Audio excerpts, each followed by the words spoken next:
We are live in 3, 2, 1. I think a lot of us are just speechless. It's horrific. 9 members of a family with ties to Utah are ambushed and killed in Mexico. It's election day, the polls are open, and people are coming to cast their vote. The University of Utah receives a $150 million donation to fund a mental health institute. Welcome to Newsline. It's Tuesday, November 5th, 2019. I'm Chris Jacobs. And I'm Kim Peterson. A family with ties to Utah have been ambushed and killed by members of a Mexican cartel. Kenzie McGuire is here with more. 3 women and 14 children were attacked near their home on their way to visit family in Mexico. I think a lot of us are just speechless. It's horrific. Leah's sister-in-law, cousin, and nephew's wife left their family's ranch house outside of Bavispe, Sonora, for a wedding in Chihuahua when members of a Mexican cartel attacked, leaving the cars ablaze and full of bullet holes.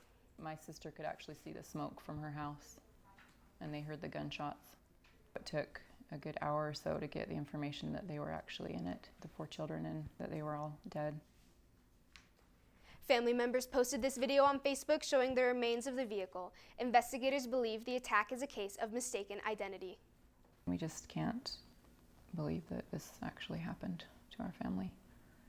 It just seems like a bad dream. Now, family members have been posting about this and trying to raise awareness, showing some of the surviving children who ran away with bullet holes in their bodies. And a lot of them are in critical condition and suffering from major trauma.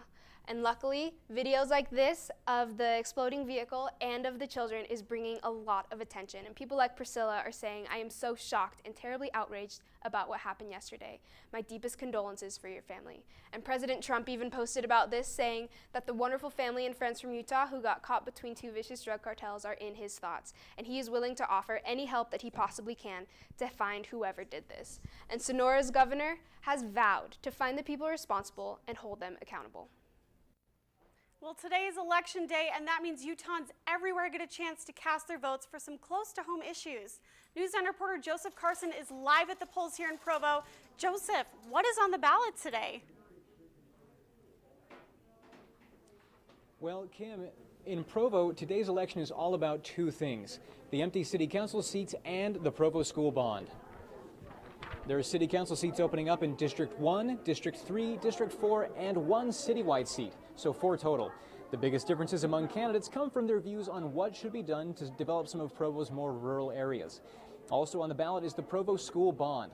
If it passes, the bond will take $245 million in taxes to rebuild and renovate some of Provo's older schools. Provo City mailed out ballots to registered voters back in October, and they're pretty easy to use.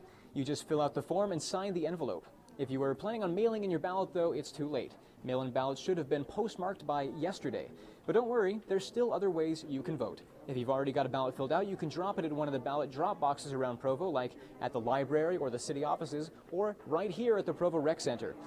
You can also vote in person here. It's at 320 West, 500 North. And if you're not a registered voter, they can help you with that too. So I'm here with Amelia Powers Gardner, who is the Utah County Clerk Auditor. She's the elected official who's in charge of making sure the election runs smooth. So, Amelia, there are polls just like this one all over Utah today? Yeah, cities everywhere are having elections, and they have polls open as well. So we mentioned here in Provo, we've got the city council election as well as the Provo school bond. What are other parts of Utah voting on today? Some areas of Utah have mayors up. Mostly it's city councils. There's a few initiatives and bonds, but mostly city council. And what would you say to someone who maybe feels like their vote isn't going to make a difference? I would let them know that there are over 2,000 elections nationwide that are decided within 1% of the vote. And when you're looking at an election that close, every vote counts. Well, thank you so much, Amelia. I appreciate it.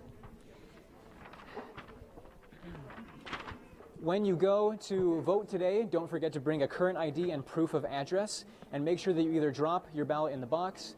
Back to you. Thanks, Joseph. As Joe mentioned, one of the biggest votes today is for the Provo school bond. Newsline's Madeline Reber went out to get a closer look at how this bond affects homeowners. Madeline? Hey guys, so a few weeks ago I got to my mailbox, and besides the loads of money mailers and advertisements, inside I found our 2019 tax information from the city of Provo. Now, this tax information had all of our yearly tax forms on it, but also it had information about the $245 million bond meant for Dixon Middle School and Timpview High School. So let's take a look at the numbers. So the bond calculates your taxes based on an algorithm. The average home value in Provo is around $270,000. At this average home value price, the bond will tax about 2%, which calculates to $5,427.97 paid over a 20-year span. So there are obviously people that are for the bond, and those against the bond put up signs like these. Now I was able to go out and get some opinions on what each side says. Those that want it say it's what children in the Provo School District deserve. Well, we need safer schools.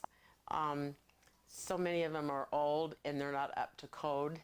And those that oppose it say the school district should find money elsewhere. I feel like that the city and the district needs to budget and handle their money just like every other individual here in the United States. And people like Mark Wright say that the bond leaves those on fixed income worried. The Provo bond site says that there are tax reliefs for those individuals, but not complete exemption.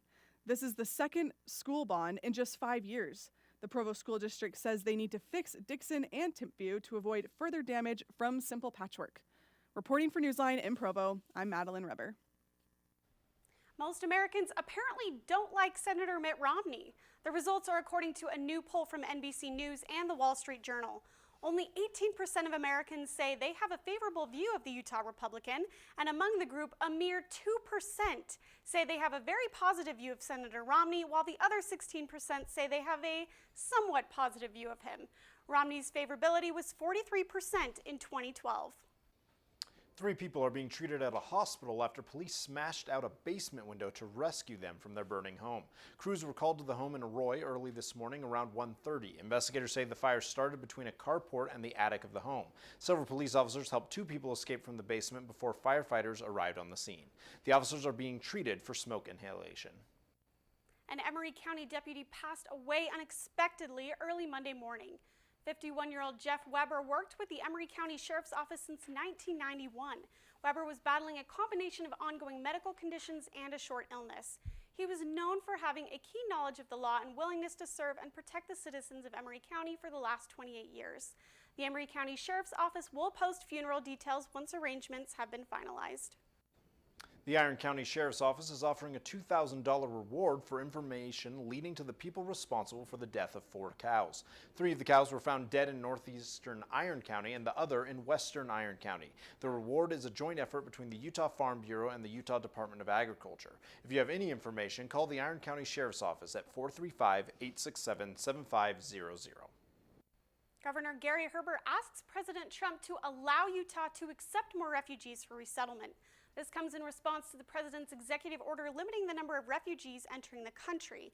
NewsLine reporter Berto Sanchez talked to refugee advocates about Governor Herbert's letter. Berto, what did you find out?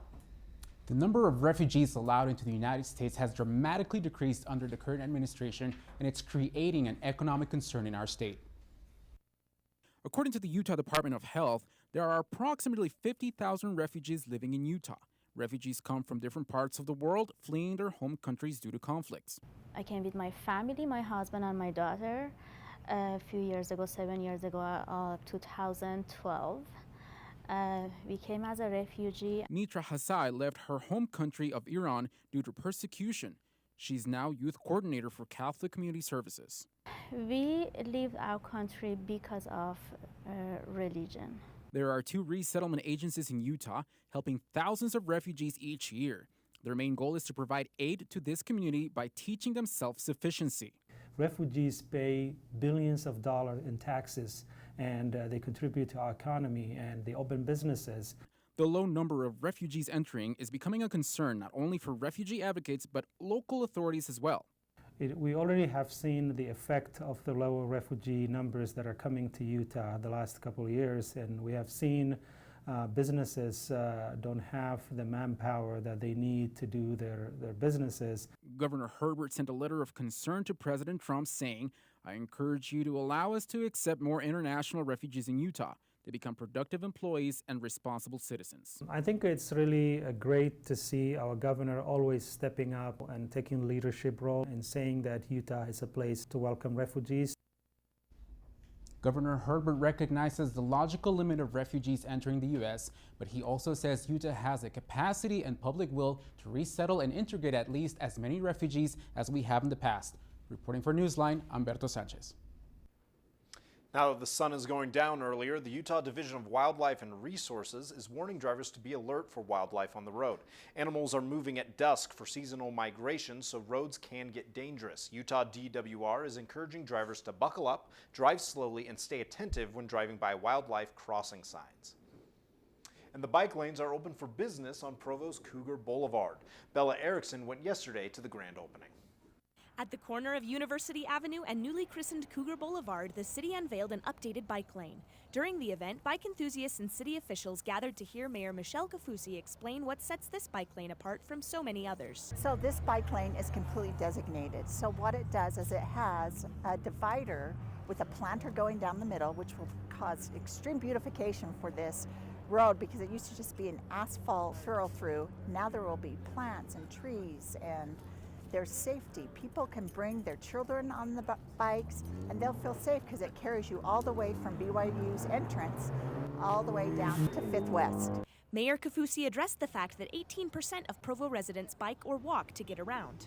But what is it that made this unique bike lane so necessary to bikers and pedestrians like you and me? Also, it makes it much safer for people walking and biking as well, because there's a protected bike lane. That's Austin Taylor, Parking and Sustainability Coordinator. He revealed a startling safety fact about the boulevard. Before the construction, the state found that it was 7 times more dangerous than the average road in Utah, with 3 lanes of traffic and unrestricted left turns and driveways nearly everywhere. It was a recipe for a lot of crashes. Austin pointed out the safety benefits of the new system and also looks forward to how the barrier will look when the planter is in full bloom. Landscaping officials say that all the greenery should be installed by next spring, but until then, people can rest easy knowing that they're biking and walking on the safe side of things. Reporting for NewsLine in Provo, I'm Bella Erickson. The Huntsman family is donating $150 million to fund a new mental health institute in Utah. The institute will help fund the University of Utah's psychiatry department and will provide research-based treatment. The university announced that the institute will focus its research on the genetic causes of the illnesses and will provide treatment for both college students and rural residents. Boeing Starliner capsule takes flight. 2, 1, 0. See what the test run was for and how it went. Amazon's mixing up the holiday season with some exclusive new shipping options. See if you can get your holiday parcels expedited. I don't know how many 100,000 leaves are on the trees. BYU Animation secures their 6th Academy Award. See how these animators brought their magic to the big screen. Plus, we've got mild temperatures in the forecast, but the inversion is hurting our air quality. Coming up, I'll let you know how and when we can expect our air to clear up. There's a lot of fear in coming back to school. I'm a 40-year-old man that walked in there to get his high school diploma. It was very hard for me, but one of the teachers was Miss Araceli. She gave me direction. Every single time I had a question, she'll put down whatever she's doing and she'll sit there with you until you get it. 50% of getting your high school diploma is walking through those doors. The other 50% is doing the work. Find free adult education classes near you at finishyourdiploma.org. When I was growing up, my mom was extremely tidy. We were trained to put things back where we got them from. One day, when I walked into my mom's house, I felt like I walked to someone else's house. There was stuff everywhere, and just growing up the way I grew up and to see this transition was very alarming. When Sean talked to me, it was a wake-up call, and that's when I went to the doctor.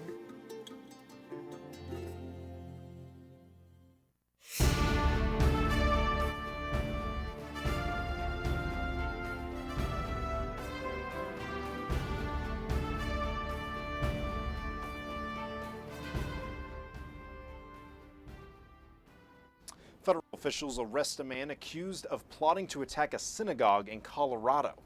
Richard Holzer planned to bomb the Temple Emmanuel Synagogue in Pueblo, Colorado. Authorities say he espoused white supremacist ideology online. He was taken into custody Friday night. Authorities call him a domestic terrorist in court documents and say he could face 20 years in prison if convicted.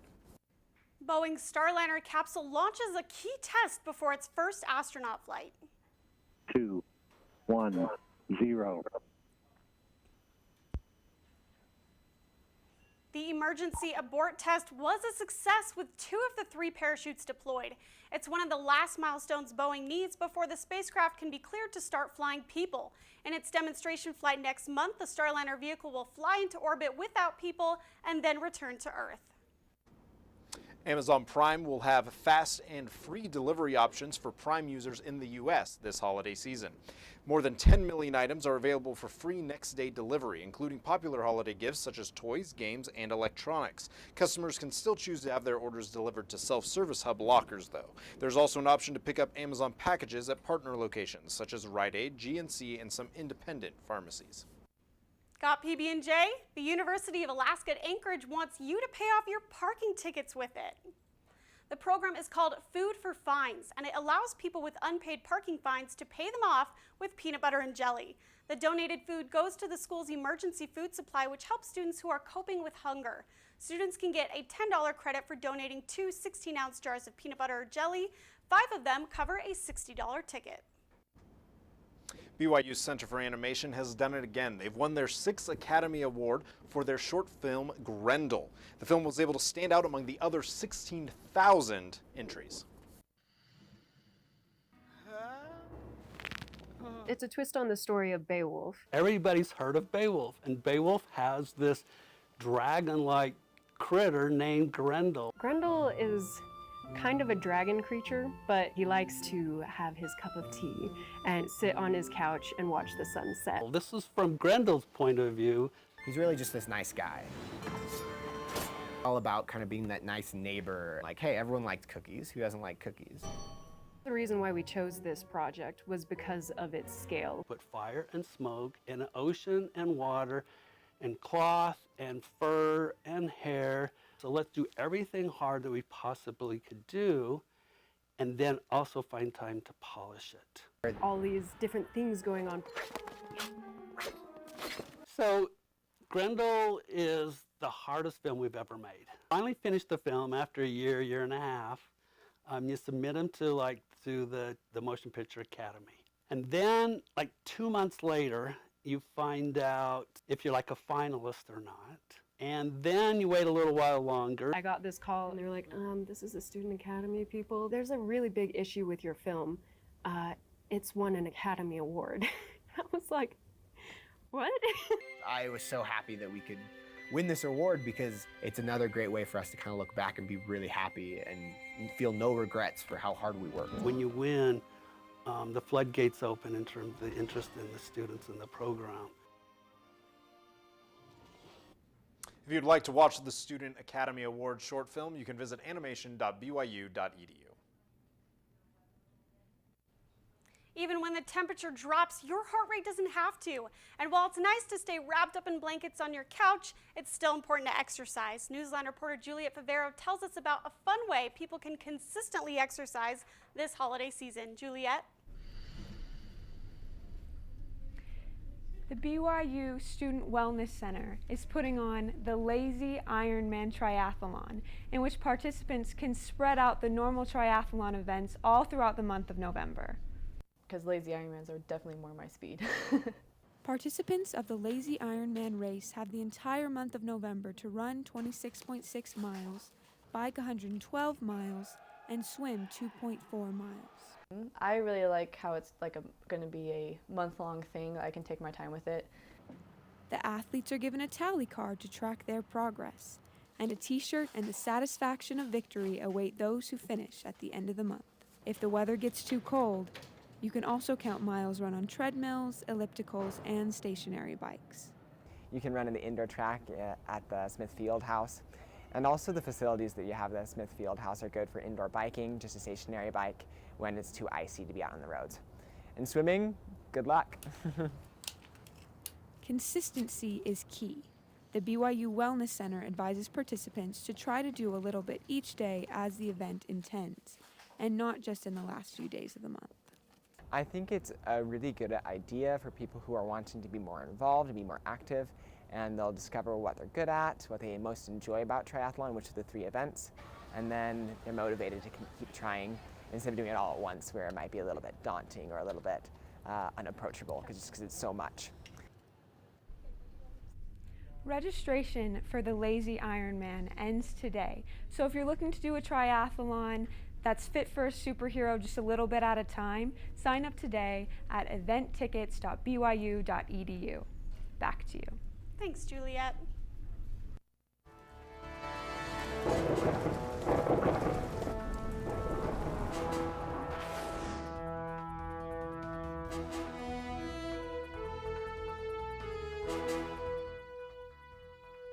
Well, today the Utah Department of Environmental Quality is asking for people to not burn wood and reduce car travel today while we're still sitting under just this mild inversion. So right now it is giving us some poor air quality. You can see it in this video taken up in Cedar Hills, just a light layer of smog there. Usually we wait for a cold air mass or a rainstorm to clear out the inversion, but warmer temperatures that are coming our way will actually burn off this inversion. This is an outlook, at least for the next week and a half. You can see Utah, at least the valleys right here.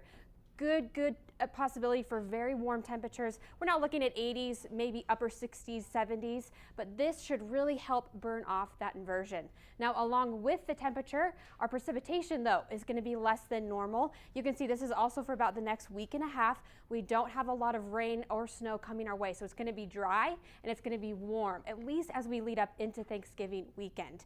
Now, here across the Wasatch Front today, our temperatures are looking pretty good. Logan at 56, cooling down tonight at 30 degrees, Salt Lake at 59, Provo and 60, and look at these 35, 32, so still really chilly at night. St. George, though, 73 down there and in those mid 40s. Now for St. George, your week is looking beautiful. You're not having those same problems of the inversion really because you have these warmer temperatures. So you can see clear all the way into the weekend, nice 70s and 45s in the night. But for northern Utah, we've got some cool temperatures at night, but then pretty normal weather, 60s for the rest of the week. So not a bad week. Hopefully these warmer temperatures that stay around, it won't feel like winter, but finally the inversion should just kind of dissipate, melt away, which is good. We can breathe a little bit better. Yes, that's what I like. The temperatures are looking nice. I was a little worried we were going to miss fall completely. No, I think we're going to have it for a little bit longer, more time to enjoy football. That's right, that's right. We played on Saturday and football's finally back on track, guys. It's so nice.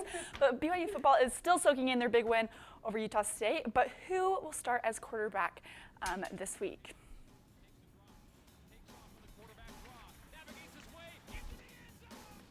And we will show you who the real winner of Monday Night Football was last night. Time and time again, you know, when I'm doing street magic, I'll walk up to someone and I can just see that they're against me, right? They don't want to be amazed. They don't want this experience to happen. But then the magic happens and all of that falls away. It's the experience of waking up and seeing things the way you saw them before they became ordinary. I'm looking for that experience of wonder. Another summer day has come and gone away from Paris or Rome, but I wanna go home. Oh, I miss you, you know. Let me go home.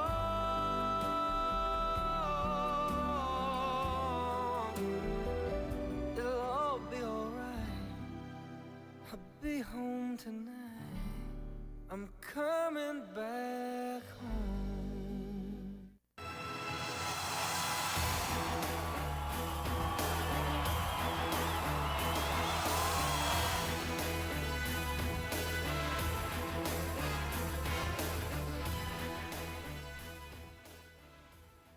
BYU football is still soaking in their big win over Utah State, but looking ahead to the Liberty game this week, once again, the question is, who will start at quarterback?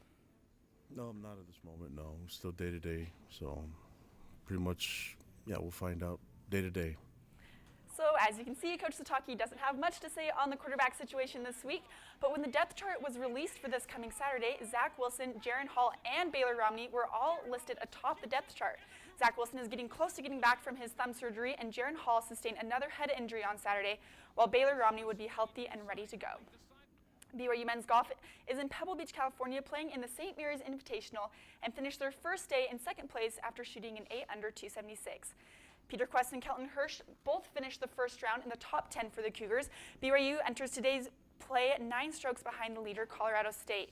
You can follow the Cougars along throughout today and tomorrow on golfstat.com. BYU basketball will open their season tonight as they take on Cal State Fullerton in the Marriott Center. BYU enters the new era with Mark Pope as head coach now. While BYU played in an exhibition game last week, this will be on their first real contest of the season. TJ Haws was under the weather recently and will now get the start tonight, along with Alex Barcelo, who was cleared to play from the NCAA after transferring from Arizona to BYU this year. Coach Pope said that other than those changes, starters will remain similar to the lineup they had in their exhibition game. The game starts at 7 o'clock in the Marriott Center tonight. The Cowboys took down the Giants 37-18 last night, but it wasn't Dak Prescott's 3 touchdowns or Ezekiel Elliott's performance that stole the show last night, but rather a cat. He's walking. He's walking to the 3. He's at the 2.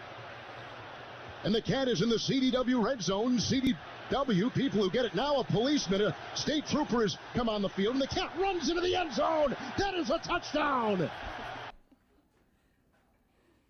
And we'll be right back.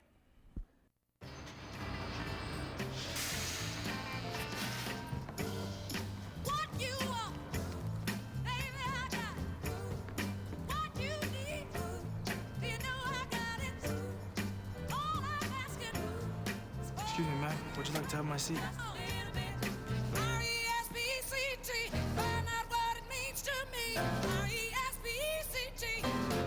A message from the Foundation for a Better Life. Thanks for joining us today for Newsline. For more information on our stories or to share them with your friends, check out our website at universe.byu.edu/Newsline. And have a great day.